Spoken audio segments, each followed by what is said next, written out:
a ring, sent by a Roman princess, and it would spark a war that killed hundreds of thousands of people across Europe. The year 450. The Western Roman Empire was dying, like a terminally ill patient waiting for death with no one able to save it. Britannia was lost, Hispania was crumbling. North Africa belonged to the Vandals. The once mighty empire was now just a shadow of its past. Only Italy and Gaul still belonged to Rome. But even these lands were filled with barbarian tribes settling everywhere across the territory. In Ravenna, the new capital of the empire, Emperor Valentinian III ruled. But real power lay in the hands of others. A weak king. Crowned at age 6, his entire life spent under the shadow of his mother and generals, never making decisions for himself. But this story doesn't begin with the emperor. It begins with his sister, Justa Grata Honoria, a princess full of ambition and pride. Honoria was granted the title Augusta from childhood.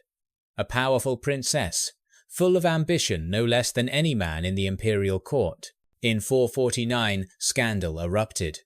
Honoria became pregnant by a palace guard. Rumors spread throughout the Ravenna court within days. Emperor Valentinian flew into a rage. Honoria's lover was executed immediately. The princess was placed under house arrest awaiting judgment. And worse still, Honoria was forced to marry a boring old official named Herculanus, a man with absolutely no power or status whatsoever. For Honoria, this was a death sentence. Not physical death, but the death of freedom, of power, of everything she had ever possessed. In desperation, Honoria devised a mad plan. She decided to send a letter to someone no one could have expected her to contact. Not a Roman prince, not an allied king, but Attila, king of the Huns, the scourge of Europe, the terror of all civilized nations, the one Romans called the Scourge of God, the terror of every civilized nation, the man who made all of Europe tremble with fear. Along with the letter, Honoria sent her engagement ring, a small ring that would change the history of an entire continent forever. The letter's content was simple, begging Attila to help her escape her arranged marriage. But Attila understood it in an entirely different way. The ring in his eyes was not a plea for help. It was a marriage proposal. And if it was marriage, there must be a worthy dowry. What did Attila demand? Half of the Western Roman Empire. Nothing more, nothing less. A mad demand, but completely serious nonetheless. Hun envoys arrived in Ravenna. They carried Attila's demands, hand over Honoria along with half the empire, or war would begin immediately.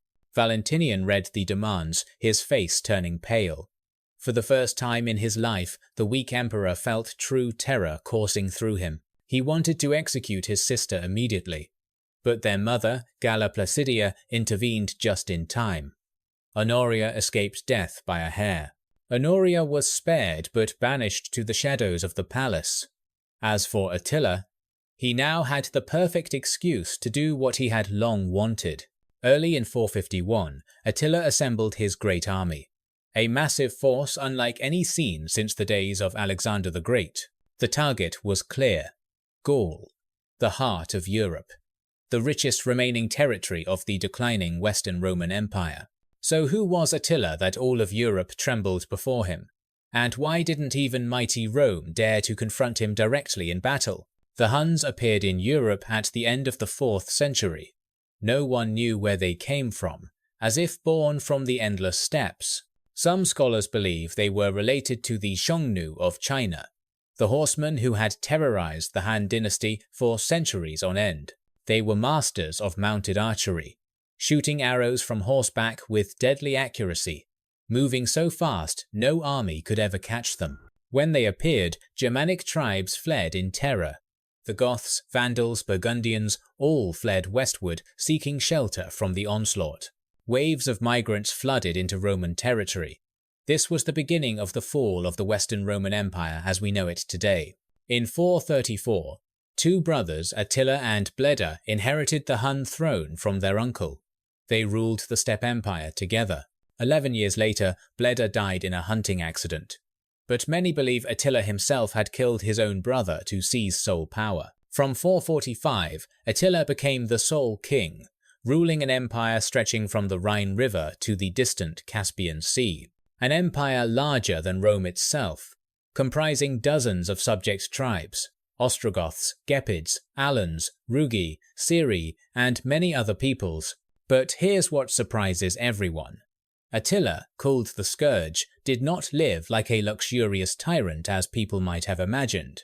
In 449, a Byzantine envoy named Priscus visited Attila's court.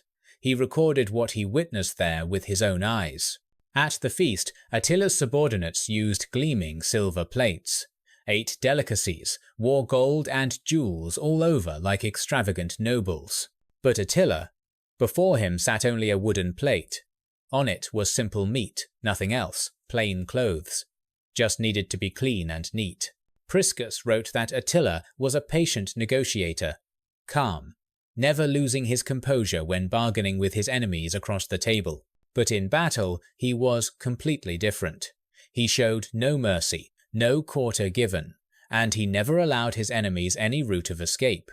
10 years before Catalaunian, Attila had ravaged the Eastern Roman Empire. The Balkans, Greece, Thrace, all drowned in fire and blood, he advanced to the very walls of Constantinople, only stopping because its walls were too strong.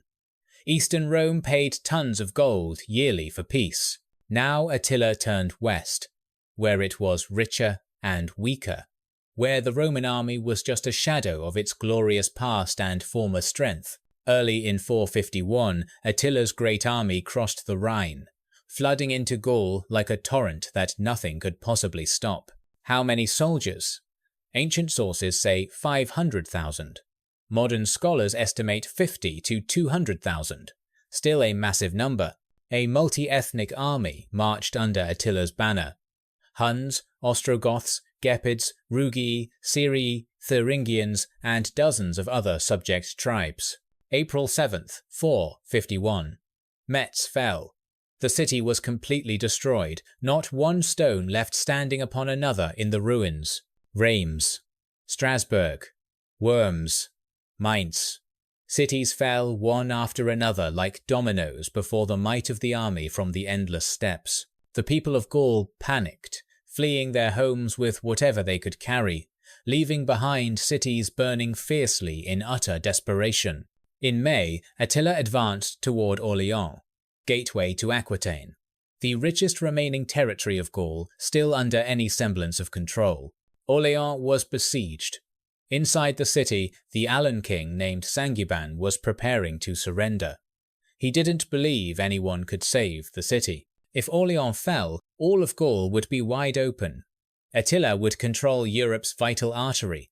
No one could possibly stop him anymore. No one could save Gaul from the Hun army. Or could they?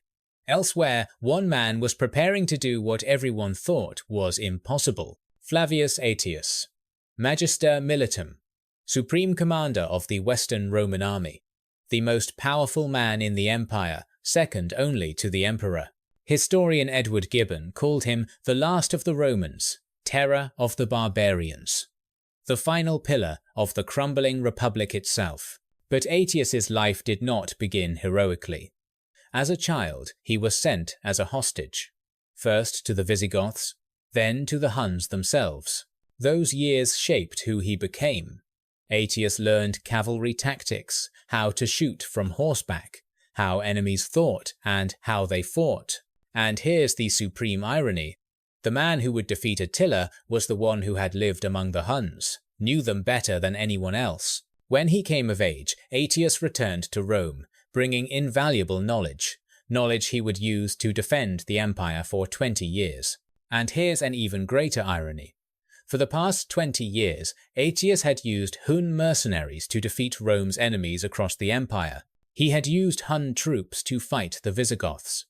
Theodoric I, Visigoth king, had been Aetius's sworn enemy for many long years. The Visigoths had settled in Aquitaine since 418.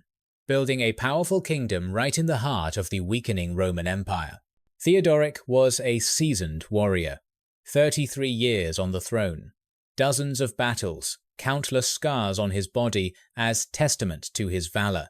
Aetius and Theodoric had fought many times.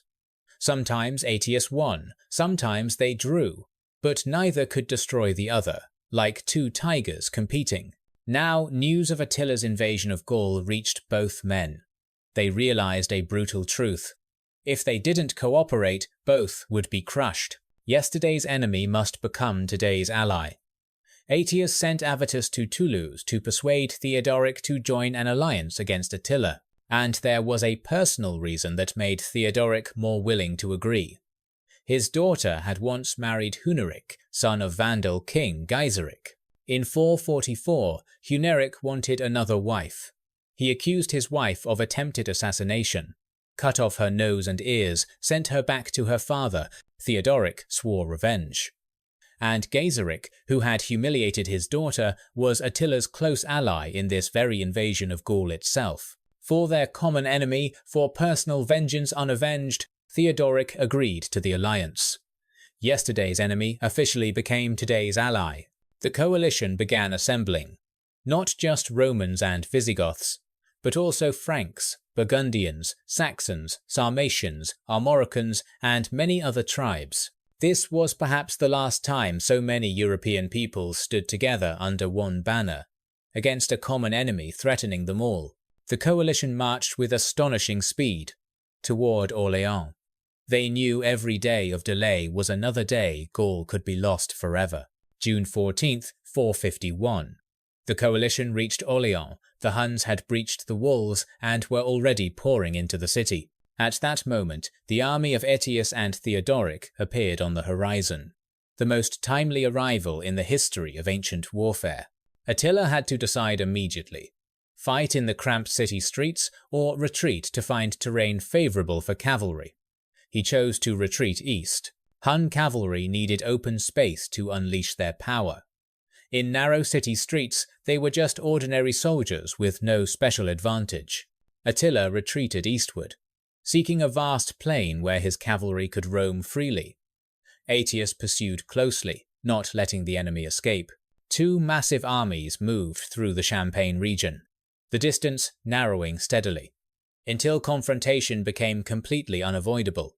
The Champagne region, northeastern Gaul, the Catalaunian Plains, a flat expanse ideal for cavalry. With a hill rising at its centre, whoever controlled this high ground would have the decisive advantage. Both sides knew it. The battle would begin at that strategic hill. The night of June 19th, two armies faced each other in darkness, only miles apart, tension so thick you could almost feel it. In the black of night, a group of Frankish troops clashed with Gepid soldiers. Fierce fighting erupted even before the main battle began. According to Jordanes, 15,000 died on each side that night alone. The number may be exaggerated, but clearly a bloody encounter. Dawn on June 20th, 451. Light fell upon the plain. Two massive armies were forming their battle lines across the field. The battle line stretched roughly 8 kilometers, tens of thousands facing each other, waiting for the attack order, waiting for destiny. Aetius placed the Roman troops on the left flank, the position of honor in Roman military tradition, where the commander stood with his soldiers. The Visigoths under Theodoric stood on the right flank. They were the strongest force in the coalition, the most skilled Gothic warriors. In the center were the Alans of Saint-Giban, the king who nearly surrendered at Orléans. Aetius didn't trust him, placed him where he couldn't betray. If Saint-Giban tried to flee, he would be crushed between Romans and Visigoths from both sides, a ruthless but brilliant tactical decision. Across the line, Attila placed Hun cavalry at the center, where he could directly command his most elite forces in the coming battle. Ostrogoths stood on the right, facing Visigoths, two branches of the same Gothic people, speaking the same language, now about to kill each other. Gepids and other subject tribes stood on the left. A multi-ethnic army, united under the authority of one single man and his iron will. Both sides stared across the plain. Tens of thousands of men, silent, waiting. Tension so thick you could hear your own heartbeat clearly. Around 3 in the afternoon, Near the summer solstice, the longest day of the year, the sun still high, enough light for 7 hours of battle, Attila ordered the attack on the high ground. Hun cavalry galloped uphill, arrows flying like rain, hoofbeats thundering across the plain. But Aetius and Thorismund, Theodoric's son, also moved, faster. They knew the hill's value and couldn't let Attila take it before them. Romans and Visigoths seized the hilltop first. Terrain advantage belonged to the coalition from the very first moment of the battle itself. The Huns attacked uphill. Arrows from above had greater penetrating power. Attila's first assault failed completely against the defenders. Attila didn't give up. He threw in everything. Battle spread across all 8 kilometers of the field, becoming a storm of blood beyond control. On the right flank, Ostrogoths faced Visigoths, 2 branches of the same Gothic people, speaking the same language, now killing each other one by one. Fierce combat. Spears thrusting, swords slashing, axes cleaving, screams of attackers, groans of the dying, blood staining the green grass red. Theodoric, though nearly 60 years old, still rode at the head of the charge into Ostrogoth lines. Like a young warrior full of fiery passion, in the chaos of battle, Theodoric's horse fell. The Visigoth king was thrown to the ground amid thousands of warriors charging forward. No one could stop in time. Theodoric was trampled by his own advancing soldiers, or pierced by an Ostrogoth spear. No one knows for certain. And here's the astonishing thing. The Visigoths didn't know their king had died. In the chaos, no one saw it. They fought on even more fiercely. The sun began to set. Blood-red twilight descended upon the battlefield. But fighting continued unabated, neither side willing to give ground. Visigoths drove back the Ostrogoths. They began turning to encircle the Hun centre, where Attila commanded his most elite cavalry forces. Attila nearly got captured alive. He had to draw his sword and fight hand to hand to escape, something the king rarely had to do in his career. Around 10 at night, Attila ordered retreat. The Huns consolidated within their wagon circle, Lega, traditional nomad defensive formation.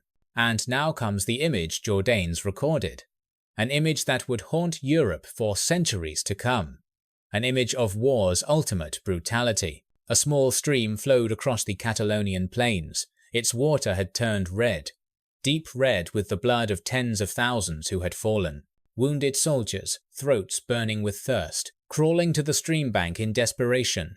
They needed water, they would die without it. They bent down to drink, and drank blood-mixed water. In their desperation, they drank what they thought might be their own dead comrades' blood. Jordanes wrote, "The stream did not rise from rain as usual, but rose from a strange flow, the flow of blood from the dead on the battlefield. Night fell, complete chaos reigned. No one could tell friend from foe in the darkness. Cries for help echoed everywhere across the field. Thorismund pursued too eagerly. He got lost in the middle of the Hun camp in the darkness, had to fight frantically to escape alive. And Aetius? The Roman supreme commander also got lost in the Visigoth camp. He had to sleep there overnight, not knowing what was happening. Dawn on the 21st. Light fell upon the battlefield. Bodies everywhere. A graveyard of nations stretching as far as the eye could see. According to ancient sources, between 165,000 and 300,000 dead. Numbers may be exaggerated, but certainly bloody. Visigoths found King Theodoric's body, lying among piles of corpses. The king had fought and fallen like a true warrior worthy of legend. Following Gothic tradition, they buried Theodoric right there on the battlefield, beneath warriors' songs, a king fallen for eternal glory. Thorismund was immediately proclaimed the new Visigoth king. On the battlefield, still wet with his father's blood, he accepted the throne. Across the field, Attila remained huddled within his wagon circle, saddles piled high, ready to burn himself alive if attacked. Death before capture. Thorismund wanted to attack immediately, destroy Attila, avenge his father, end the Hun threat once and for all on this very battlefield. But Aetius stopped him. and this was the most controversial decision in ancient military history. A decision still debated to this day. He advised Thorismund, "Return to Toulouse immediately. Your brothers are there. If you don't return soon, the throne may fall to another." Thorismund considered. The advice made sense. He had just become king, hadn't consolidated power yet. Brothers might seize the throne. Finally, he agreed. Thorismund led the Visigoths away from the battlefield. The coalition's strongest force disappeared, leaving Attila within his wagon circle. Attila saw his chance. No one pursued. He retreated his army eastward, crossed the Rhine, returned to the lands of the Huns in the east. Why did Aetius let his enemy escape? This question has been debated for 15 centuries without a satisfactory answer for everyone. Many historians believe it was cold political calculation. Aetius needed the Huns to check the Visigoths, so no one became too powerful. If Attila were completely destroyed, the Visigoths would become the supreme power. No one could control them, not even weakening Rome itself. The man who saved the Roman Empire didn't want total victory. He played a chess game where every piece was needed to maintain the balance of power. But Attila didn't give up. In 452, he invaded Italy, ravaging Aquileia, Milan, and many other cities in the northern regions. Rome panicked. But then Attila withdrew, perhaps due to plague, perhaps lack of supplies, perhaps Eastern Roman forces attacking his rear. In 453, Attila died. Nosebleed on his wedding night with a new bride. A strange death for such a great and fearsome warrior. The Hun Empire collapsed immediately after. Attila's sons fought each other for power. Subject tribes revolted everywhere. The empire crumbled like sand. And now comes the most ironic part of this story. The part textbooks rarely mention, the part about the fate of the man who saved Rome. The year 454. Aetius, who had saved Gaul from Attila, was summoned to meet Emperor Valentinian at the palace in Ravenna. Valentinian, the weak emperor his entire life, suddenly stood up, drew his sword, and personally stabbed Aetius to death before the entire court. The savior of the empire was killed by the very man he had saved. The last Roman fell not on the battlefield, but inside the palace walls. 1 year later, 455, 2 former bodyguards of Aetius approached Valentinian while he practiced archery. They drew knives and killed the emperor. Revenge for their master. Justice in the barbarian way. The emperor who killed the hero now died at the hands of those loyal to that hero. 21 years after Catalaunian, in 476, the Western Roman Empire officially collapsed forever, never to rise again. The last emperor, a boy named Romulus Augustus, was deposed by Odoacer, a barbarian chieftain. No one protested, no one came to the rescue. Rome's final victory turned out to be a sign of the end, not the beginning of revival, as many had once hoped and prayed for desperately. Attila lost the battle but wasn't destroyed. Theodoric died but was glorified forever. Aetius won the battle but lost his life to politics. Sometimes winning a battle doesn't mean winning the war, and those who save their nation aren't always saved by their nation in return.